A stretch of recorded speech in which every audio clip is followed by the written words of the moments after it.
산부 예배 나오신 모든 분들께 하나님께서 주시는 은혜와 평강이 가득하기를 주의 이름으로 축원합니다. 제가 대학교 다닐 때 자취를 했습니다. 자취를 했는데 처음에 자취를 할 때 고등학교 동문 선배, 저보다 한 3년 선배하고 같이 자취를 했거든요. 근데 그 선배님은 기타를 잘 쳤어요. 기타를 잘 쳐서 제가 그때 무슨 생각을 했냐면, 제가 노래를 조금 못하잖아요. 아주 조금. 그래서 노래를 조금 못하니까 기타라도 배워봐야지 하고 선배님한테 그 학교 마치고 저녁에 이제 그 방에 같이 있을 때 기타를 좀 가르쳐 주세요, 그렇게 했어요. 그러니까 이제 그 선배님이 괜찮다고, 좋다고 이렇게 해서 이제 기타를 배우기로 했습니다. 첫날에 뭐 코드 몇 개를 가르쳐 주는데 제가 이제 잡아보니까 손가락이 너무 짧은 거예요. 손가락이 짧아가지고 그걸 하는데 너무 좀 어려웠습니다. 물론 첫날부터 쉽게 되지는 않겠지만, 그래서 저는 나는 역시 음악하고 안 맞아 하고 그 다음부터 기타를 안 배웠어요. 여러분, 우리가 이제 살아가다가 어떤 일을 이제 열심히 하기로 결심을 하고 그 일을 시작하는 어떤 현장에 이제 뛰어들기 시작을 하면 일이 술술술 풀리면 좋겠지만, 일이 잘 풀릴 때보다도 그 일을 하는데 어려움들이 하나씩 둘씩 생깁니다. 어려움이 먼저 찾아와요. 하나님께서 우리에게 주신 소명을 따라가는 길도 마찬가지입니다. 분명히 하나님께 주신 길이 맞는데, 그렇다면 하나님께서 그 길을 열어주시겠지 하고 한 걸음을 떼기 시작하는데 그 길이 열리는 것이 아니라 어려움이 먼저 찾아옵니다. 그 가운데 이제 그 어려움이 찾아왔을 때 그 어려움 가운데 포기를 하면 그 일이 성취되는 것을 경험하지 못하게 되는 것이죠. 오늘 본문에서 하나님의 백성들이 그 하나님의 약속을 믿고 불가능해 보이는 일을 향해서 도전을 해 나갔을 때 어떤 결론을 맺는가 하는 이야기가 나오는 것이죠. 여러분, 오늘 이 본문에는 이스라엘 백성들이 여호수아와 함께 그 요단강을 건너서 이제 그 가나안 땅을 점령하는 이야기입니다. 가나안 땅 점령할 때 여리고성을 먼저 점령을 했고 그 다음에 아이성을 점령을 했습니다. 그리고 북쪽 지역에 있는 그 지역들을 점령을 하고 그 다음에 남쪽 지역에 있는 그 성들을 다 점령을 하죠.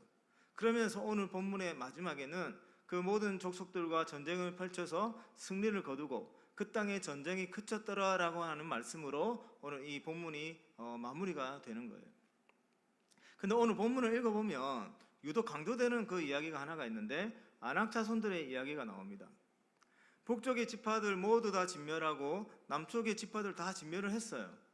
가나안 땅의 모든 족속들을 진멸했더라라고 하고 이야기가 끝이 나면 되는데, 그 모든 족속들을 진멸하는 가운데 특별히 아낙 자손들의 이야기를 한 번 더 거론을 하고 있습니다. 왜 아낙 자손들의 이야기를 거론을 했을까? 이 아낙 자손들의 이야기가 나오는 때가 민수기 13장입니다. 민수기 13장 22절부터 민수기 그 13장이 끝나는 부분까지 여러 번에 걸쳐서 아낙 자손들의 이야기가 나오는데, 민수기 13장이 무슨 내용입니까? 모세가 가나안 땅에 들어가기 전에 하나님이 약속하신 그 땅을 정탐하기 위해서 12명의 정탐꾼을 보내죠. 12명의 정탐꾼을 보내고 그 정탐꾼이 돌아와서는 그 여호수아와 갈렙을 제외하고 10명의 정탐꾼이 그 땅을 우리가 차지할 수 없다는 그 부정적인 보고를 합니다. 그 땅을 갔더니 거인과 같은 사람들이 있는데, 아낙 자손이라고 하는 그 거인들이 있는데, 우리가 생각할 때 우리가 우리를 바라봐도 메뚜기 같은데 그 아낙 자손들이 우리를 바라볼 때는 어떻겠느냐라고 하면서 우리는 절대로 그 땅을 차지할 수 없다라고 하면서 포기를 하죠. 포기를 하고 가나안 땅으로 가려고 하는 그 계획을 변경을 해서 다시 예전처럼 돌아가려고 합니다. 그리고 모세와 그 여호수아와 갈렙 같은 그 사람들을, 하나님의 약속을 믿고 계속해서 가나안 땅을 향해서 나아가자라고 하는 사람들을 죽이려고 하는 것이죠. 그때 등장했던 이 그 족속들이 바로 아낙 자손입니다. 그 아낙 자손은 그 대부분의 이스라엘 백성들로 하여금 두려움에 빠지게 해서 하나님의 약속을 따라가지 못하도록 만드는, 이스라엘 백성들에게 있어서는 더 이상 앞으로 나가지 못하게 만드는 그런 역할을 한 족속이 바로 아낙 족속이었어요. 그래서 오늘 본문에서는 그 아낙 자손 때문에 가나안 땅으로 들어오지 못했던 백성들이 있었고, 그 이후에 여호수아 갈렙과 그리고 그 2세대들이죠.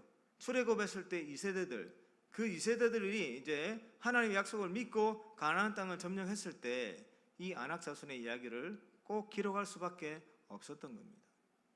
여러분, 오늘 이 본문의 이야기에서 먼저 살펴볼 것은 아낙 자손들이 이스라엘 백성들에게 어떤 존재들인가 하는 겁니다. 아낙 자손들이 그 하나님의 백성들에게 어떤 역할을 했는가 하는 부분입니다. 이스라엘 백성들이 하나님의 약속을 따라서 이제 그 길을 가다가 가나안 땅에 정탐꾼을 보냈습니다.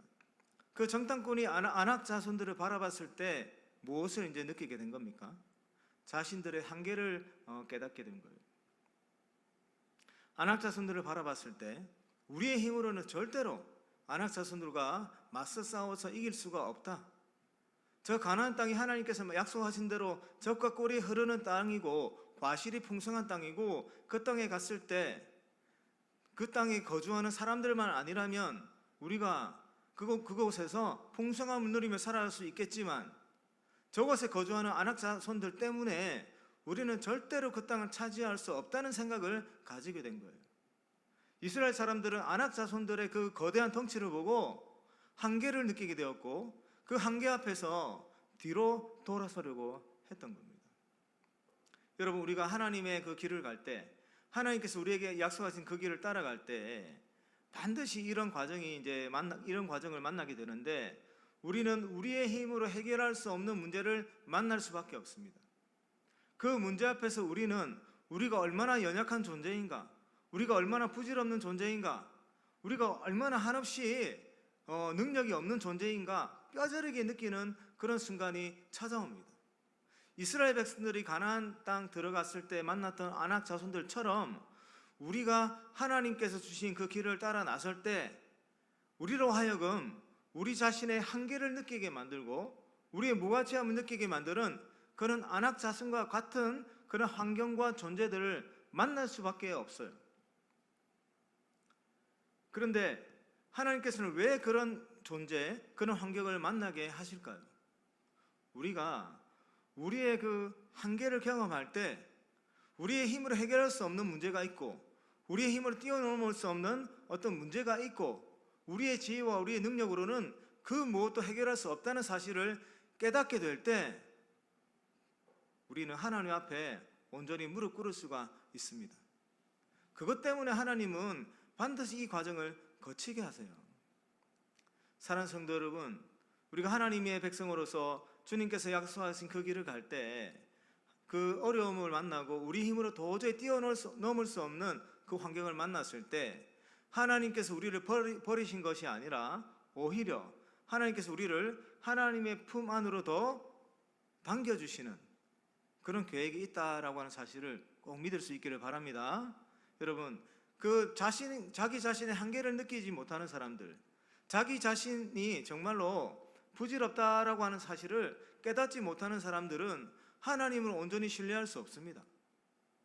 하나님의 은혜를 온전히 받아들이지 못합니다. 그래서 하나님은 반드시 한 번은 그 무릎을 꿇게 하십니다.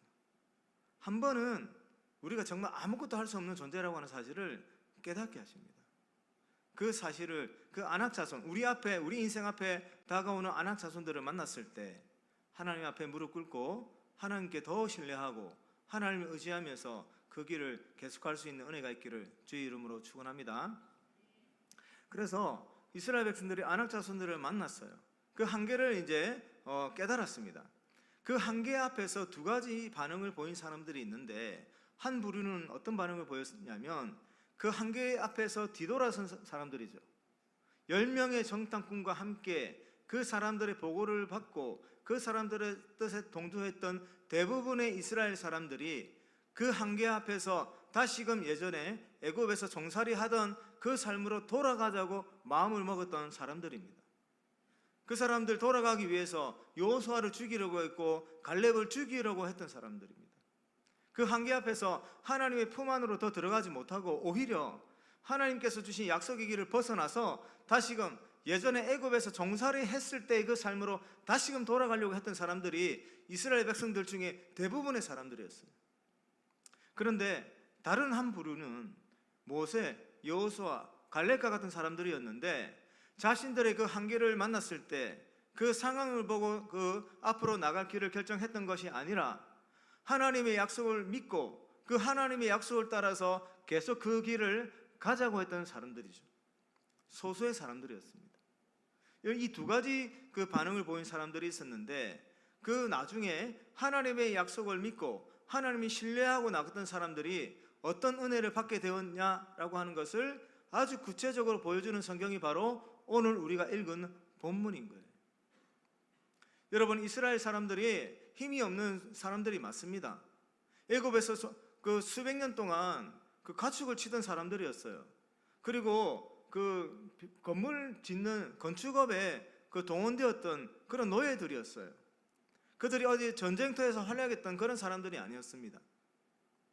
전쟁 한번 제대로 경험해 본 적 없는 사람들이었고 변변한 무기 하나 가지고 없는 족속들이었어요. 그 족속들이 그 하나님의 약속 믿고 가나안 땅으로 가는데 그들의 능력으로 어떻게 그 전쟁을 이길 수가 있겠습니까? 가나안 땅의 그 족속들과 어떻게 맞서 싸워서 이길 수가 있겠습니까? 지는 것이 당연한 거예요. 그렇기에 하나님의 약속을 듣고 정탐꾼을 보냈을 때 우리 자신이 하나님의 약속대로 반드시 내가 따르겠다라고 하는 굳은 각오가 있지 않으면 그 땅을 정탐하는 것이 오히려 더 해로운 일이 되는 거예요. 왜냐하면 그 가나안 땅을 점령하는 것은 우리들의 힘으로 감당할 수 없는 일인 거예요. 처음부터 감당할 수 없는 일이었어요. 그래서 믿음 없이 그 땅을 가서 바라봤을 때는 불가능한 일밖에 안 보이는 거예요. 그런데 여호수아와 갈렙은 하나님을 온전히 신뢰했던 사람들이었습니다. 그 신뢰했던 여호수아 갈렙이 이후로 어떤 은혜를 경험하게 됩니까? 불가능해 보이는 일이었지만 자신들의 한계를 적나라하게 인정할 수밖에 없는 아낙 자손들을 만났지만 그들은 가나안 땅에 들어가는 것을 포기하지 않고 그 땅에 들어갔을 때 하나님께서 우리의 인도자가 되시니 우리가 그 땅을 차지할 수 있다 하고 끝까지 하나님의 그 약속을 따라 살아갔던 사람들이에요. 이 사람들이 어떤 일들을 경험하게 되냐면 그 요단강 건너기 전에 그 모압에 있는 두 왕을 죽이죠. 전투에서 싸워서 승리를 하고 두 왕을 죽입니다. 그리고 요단강을 건널 때 어떻게 건너가나요? 하나님께서 그 요단강이 범람하는 시기, 홍수가 나는 그런 시기에 요단강 물을 저 위쪽에서 멈추게 다른 길로 흐르게 하셔서 그 여호수아와 함께했던 모든 백성들은 그 강물이 넘쳐나야 되는 그때에 그 강물 바닥, 땅을 밟고 그 강을 지나가는 놀라운 기적을 경험하게 됩니다. 그리고 그 땅을 지나서 여리고성을 무너뜨릴 때는 어떤 일이 벌어졌습니까? 칼 한 번 제대로 휘두르지 않고 그 성을 무너뜨렸습니다. 하나님의 말씀대로 조용히 침묵하고 그 6일 동안 성을 돌았고 7일째 성을 돌면서 나팔을 불었더니 그 성이 무너지는 거예요. 이미 그 여리고성 안에 백성들이 간담이 녹아져서 이스라엘 백성들과 싸울 엄두를 못 내는 상황이 되었습니다. 그 견고했던 여리고성이 하나님의 은혜로 무너진 거예요. 아이성에서 잠깐 실패가 있었죠. 하나님께 불순종함으로 실패가 있었는데 다시금 하나님께 순종하기로 다짐하고 믿음으로 나갔을 때 그 이스라엘 백성들과 만나는 모든 왕들이 다 하나님의 그 은혜로 말미암아 이스라엘 그 백성들의 손에 죽임을 당하고 말았습니다. 그 전쟁을 치르는 가운데 어떤 일들이 벌어졌냐면 하나님께서 이스라엘 백성들이 전쟁을 벌일 때 우박을 나리게 하시는 거예요. 우박을. 그래서 이스라엘 백성들의 손에 죽은 사람보다 우박에 죽은 사람의 숫자가 훨씬 더 많은 그런 일을 하나님께서 하십니다. 그리고 나서 여호수아가 하나님께 요청을 하죠. 이제 전쟁의 승기를 잡았습니다. 날이 저물기 전에 그 더 많은 그 상대방 가나안 족속들을 죽여야 돼요. 그래서 태양을 멈추게 해달라고 하고 달을 멈추게 해달라고 기도를 했습니다. 하나님께서 그 요청을 받아주셨죠. 그래서 어떤 일이 벌어집니까? 태양이 멈추고 달이 멈춥니다. 환난 시간이 계속 지속이 되는 거예요. 그날 이스라엘 백성들이 가나안 족속들을 진멸하는 완전한 그 승리를 거두게 되는 것이죠. 여러분, 불가능해 보이는 일이었지만 안악 자손들 앞에서 한계를 깨달을 수밖에 없었지만 하나님의 약속을 믿고 그 가나안 족속을 향해서 달려나갔을 때 이들은 놀라운 하나님을 계속해서 만나게 되는 거예요. 여러분, 달이 멈추고 태양이 멈췄습니다. 이것은 무엇을 상징하는 겁니까? 그냥 밝은 대낮이 계속되었다 이게 아니에요, 여러분. 우리 이 낮과 밤은 어떻게 해서 변화가 되는 겁니까? 지구가 돌잖아요. 달도 돌잖아요. 태양을 중심으로 지구가 공전을 하고 지구가 또 스스로 자전을 하잖아요. 그렇게 해서 낮과 밤이 바뀌는 겁니다. 근데 하나님께서 이스라엘 백성들의 승리를 위해서, 이스라엘 백성들의 하신 약속을 지키기 위해서 하나님께서 어떤 규모의 일을 하셨냐면 우주 만물을 움직이신 겁니다. 우주 만물을 창조하신 하나님께서 그 능력을 이스라엘 백성들을 승리하도록 돕는데 사용하셨다는 거예요. 그 능력을 사용하지 않아도 이스라엘 백성들이 이길 수가 있습니다. 우박이 떨어지는 정도로 이스라엘 백성들은 승리를 할 수 있습니다. 하나님께서는 전염병을 돌게 하셔서 승리를 가져오게 하실 수도 있었습니다. 그런데 하나님께서는 왜 그 이스라엘 백성들의 승리를 가져다 주실 때 태양을 멈추게 하고 달이 멈추게 하는 온 우주 만물을 정지하게 하는 그 놀라운 능력을 행하셔서 승리를 가져오게 하셨을까요? 하나님께서 하나님을 신뢰하며 하나님을 따르는 자기 백성들에게 내가 너희들을 위해서 싸울 텐데 이 정도의 능력까지 내가 행함으로 너희들을 위해서 내가 싸우겠다라고 하는 의지를 그렇게 보여주시는 겁니다. 얼마나 놀라운 스케일입니까, 하나님께서? 왜 그토록 놀라운 스케일을 펼치시면서 이스라엘의 승리를 하도록 도와주셨을까요? 그 안에는 하나님이 하신 약속을 내가 반드시 지키겠다고 하는 하나님의 강력한 의지와 하나님께 믿음이 연약한 백성들에게 내가 이토록 전능한 능력이 있다라고 하는 그 하나님의 영광을 그 백성들에게 보여주는 것이죠. 그 아낙 자손들 앞에서 간담이 녹아가지고 가나안 땅으로 들어갈 거절했던 그 백성들, 광야 땅에서 다 죽었습니다. 그 이스라엘 백성들은 광야라고 하는 한계를 벗어나지 못했어요. 아낙 자손이라고 하는 한계 앞에서 무릎 꿇음으로 말미암아 그들의 삶의 지경은 광야 땅 안에 갇혀 있었습니다. 그 이상 펼치시는 하나님의 능력을 보지 못하고 그들은 생을 마감을 한 거예요. 근데 여러분, 이제 그 여호수아와 함께 오늘 여호수아 12장, 11장까지 함께 했던 이스라엘 백성들은 얼마나 영광스러운 하나님을 경험하면서 지금까지 왔겠습니까? 한 번 경험할 때마다 이들은 하나님의 그 은혜에 감격했을 거예요. 그 하나님의 크기에 감격했을 거예요. 하나님의 능력에 감격했을 거예요. 그 하나님 앞에 무릎 꿇을 수밖에 없었을 겁니다.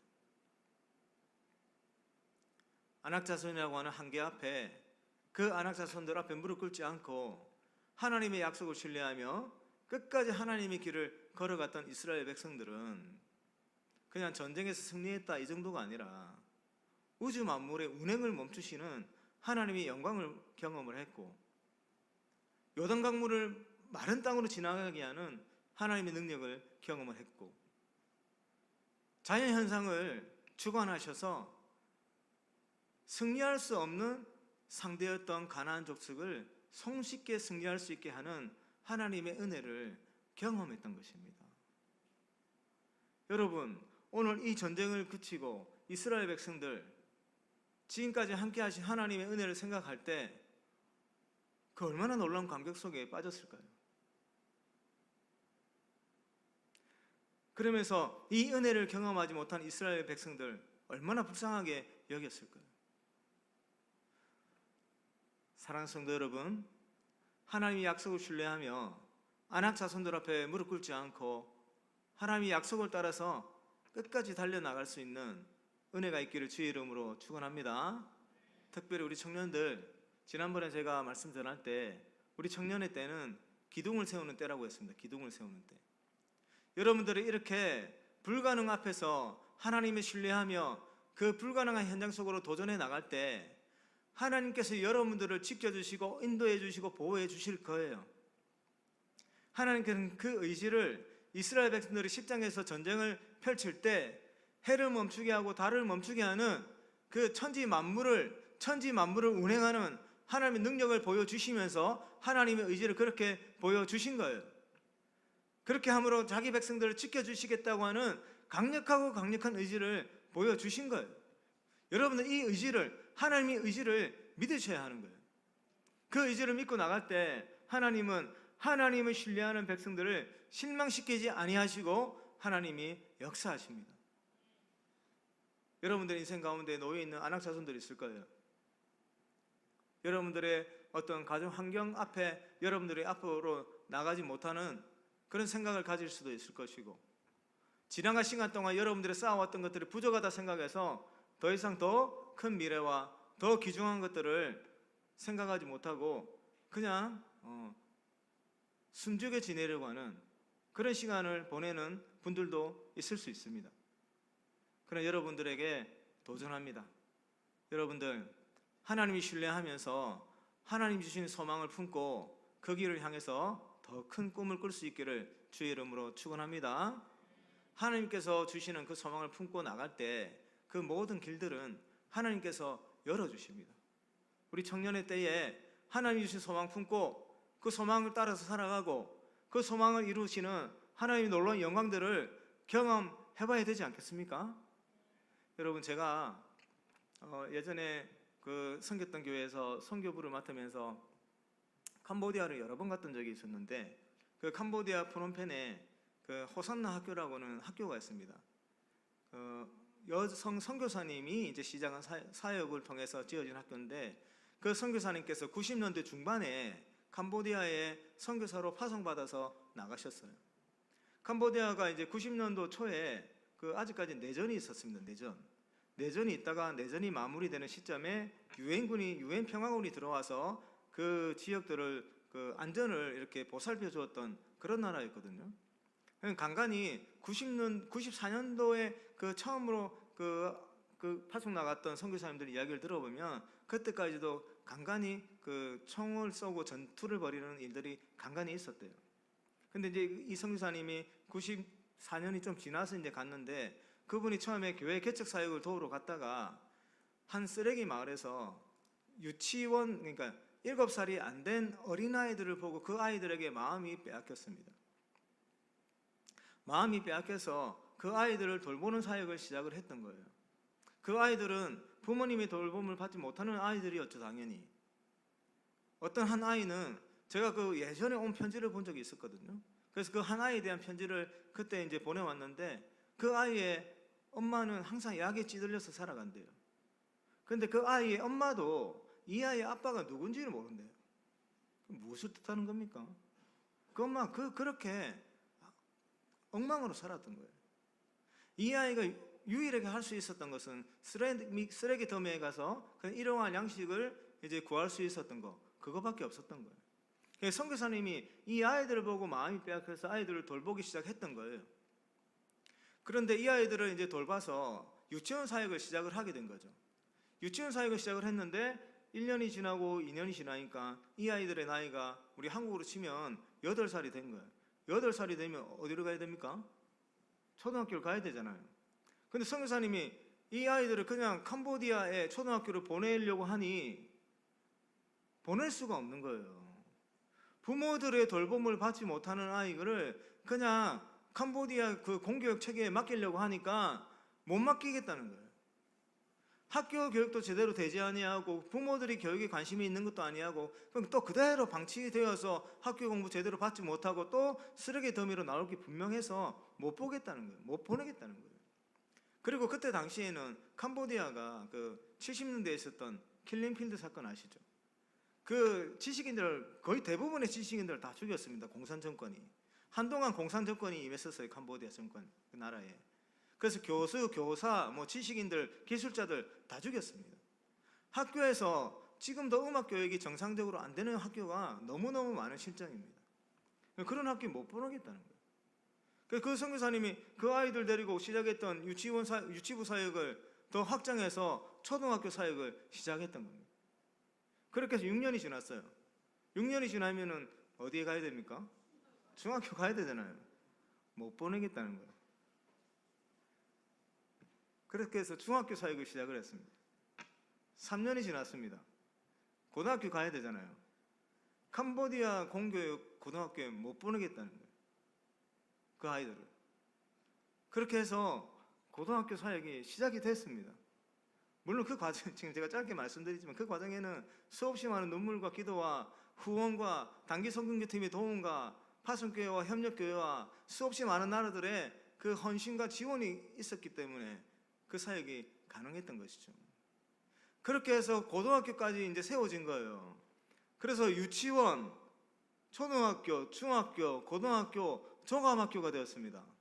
그리고 나서 또 얼마나 이분이 열심히였는지 그 캄보디아는 졸업고사가 있대요. 입학은 쉬운데 졸업고사에 합격해야 다음 그 과정으로 진학이 가능한 겁니다. 근데 그 시험에서 이제 캄보디아 전국에서 이제 아주 이제 손가락 안에 드는 성적을 거둬서 이제 마을 사람들한테도 좋은 평가를 받는 그런 학교가 되었던 거죠. 명문학교가 되었던 거죠. 여러분, 이 선교사 이야기를 한 이유가 있습니다.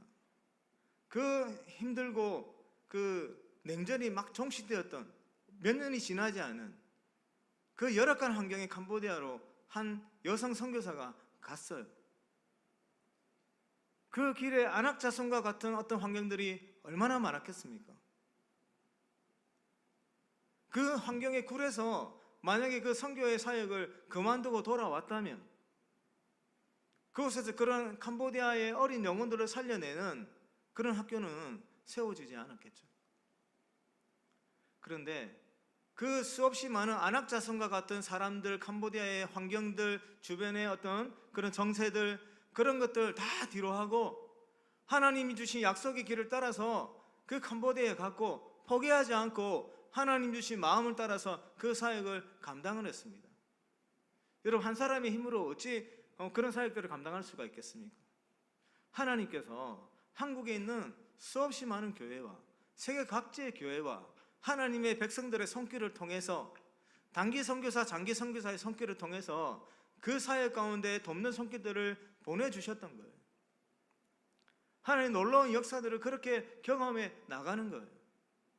그렇게 해서 고등학교 졸업생이 2014년도에 처음으로 졸업을 하게 되고 그 졸업했던 학생들이 한국으로 유학을 오고 여러 가지 꿈을 꾸면서 새로운 인생을 만들어 나가는 그런 은혜를 경험을 하게 된 것이죠.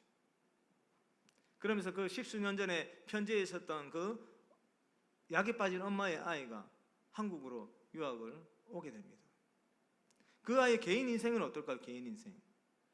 그 아이가 만약에 그런 부모 밑에서 그냥 자기의 삶을 포기를 했다면, 자기의 삶을 체념을 했다면, 나를 보살펴주는 부모님, 정상적이지 않은 그 부모님이라고 하는 안악자손과 같은 환경 속에서 그가 만약에 그냥 주저앉았다면 그 어린아이는 그 쓰레기 더미라고 하는 그 환경에서 벗어나지 못했을 겁니다. 제가 그 캄보디아 갔을 때 그 아이가 고등학생이었거든요. 그 아이 눈빛이 너무너무 반짝반짝했습니다. 눈빛이 살아있었습니다. 찬양을 얼마나 잘하는지 모릅니다. 성악을 전공했어요. 이제 한국에 와서. 그렇게 하나님의 약속을 신뢰하고 그렇게 나갔을 때 선교사님을 통해서, 선교사님 그 사역의 그 학교를 통해서 하나님의 영광이 그렇게 드러나는 것이죠. 그리고 그 구체적인 하나하나의 열매가 그 아이에게 나타난 거예요. 아이. 쓰레기 더미에 갇혀서 그냥 그 인생이 끝나야 되는 한 인생이 하나님의 주신 은혜를 따라서 예수를 품게 되고 하나님의 손을 붙잡고 그의 삶의 지경이 엄청나게 넓어진 거예요. 여러분, 이게 하나님의 약속을 믿고 하나님의 신뢰하며 그 약속을 따라서 살아가는 하나님의 백성들에게 주어지는 하나님의 은혜입니다. 여러분 모두에게 이런 은혜가 있기를 주 이름으로 축원합니다. 여러분, 하나님 주신 소망을 따라서 살아가는 것은 그 자체가 너무너무 의미 있는 삶입니다. 여러분, 세상이 여러분들에게 강요하는 땅에 있는 것들에게 마음 뺏기지 마시고 이 세상에서 우리는 함께 살아가지만 하나님 주신 소망을 따라서 위에 있는 것들을 바라보며 살아갈 수 있기를 주의 이름으로 축원합니다. 차원이 다른 삶을 살아갈 수 있기를 주의 이름으로 축원합니다. 그렇게 살아갈 때 반드시 안악 자손과 같은 환경이 찾아오고 그와 같은 대상이 찾아옵니다. 그런 환경과 상황 속에서 굴하지 마시고 하나님의 약속을 따라 계속해서 달려나가서 놀라운 하나님의 영광을 경험하고 하나님을 찬양하고 하나님이 펼치시는 위대한 그런 사역을 감당할 수 있기를 주의 이름으로 축원합니다.